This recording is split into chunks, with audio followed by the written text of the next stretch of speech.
Selamat malam, terima kasih atas waktu dan kesempatan yang diberikan kepada saya. Saya Maria Febriani Bara, NIM 2103030095, kelas C, Prodi Sosiologi.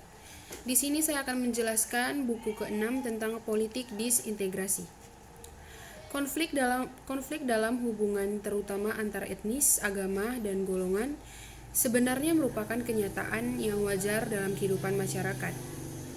Lebih-lebih dalam masyarakat Indonesia dengan popularitas sekitar 200 juta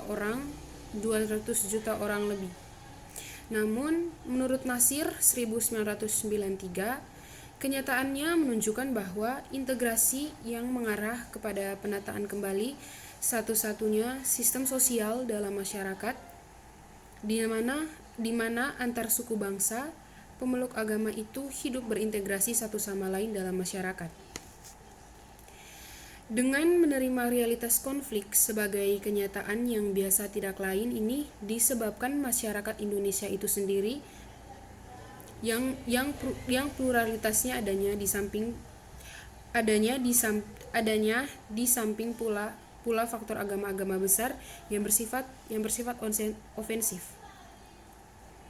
Jelas ini menunjukkan bahwa peluang terjadinya benturan-benturan kepentingan bersifat ofensif. Namun demikian, hal ini tidak serta-merta mengarah kepada terjadinya gerakan sentrifugalis yang berkepanjangan tanpa adanya penyelesaian.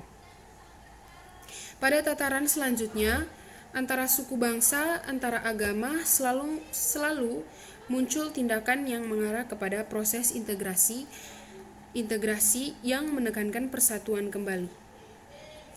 Satuan-satuan sosial dalam masyarakat.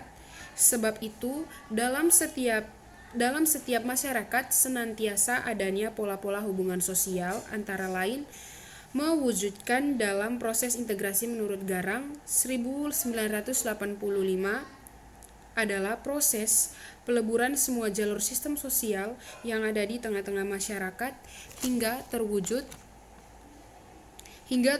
satu sentrum sebagai identitas dan pola orientasi bersama.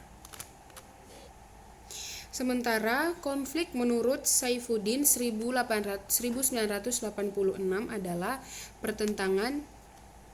pertentangan yang bersifat langsung dan disadari antara individu atau kelompok untuk mencapai tujuan bersama. Dengan demikian, konflik dan integrasi merupakan proses dan aspek yang melekat dalam struktur kehidupan masyarakat. Masyarakat sebagai satu sistem yang terdiri dari peranan dan kelompok-kelompok yang saling berkaitan dan saling pengaruh-mengaruh yang mewujudkan dalam tindakan-tindakan sosial bukanlah hal yang statis, tetapi cenderung berkarakter dinamis. Relasi sosial yang terbangun pun amat mengapresiasikan kenyataan-kenyataan objektif tersebut, karena gejala yang wajar, terlebih lagi jika dalam masyarakat tersebut juga mengalami perubahan sosial sekaligus perubahan kebudayaan. Tidak ada satu masyarakat pun yang di dalam proses perkembangannya tidak mengalami adanya konflik sosial. Hal itu disebabkan oleh antara lain bahwa manusia sebagai makhluk sosial tidak dapat hidup terus-menerus dalam satu keteraturan dan ketertiban abadi. Demikian penjelasan saya tentang buku politik disintegrasi. Sekian dan terima kasih.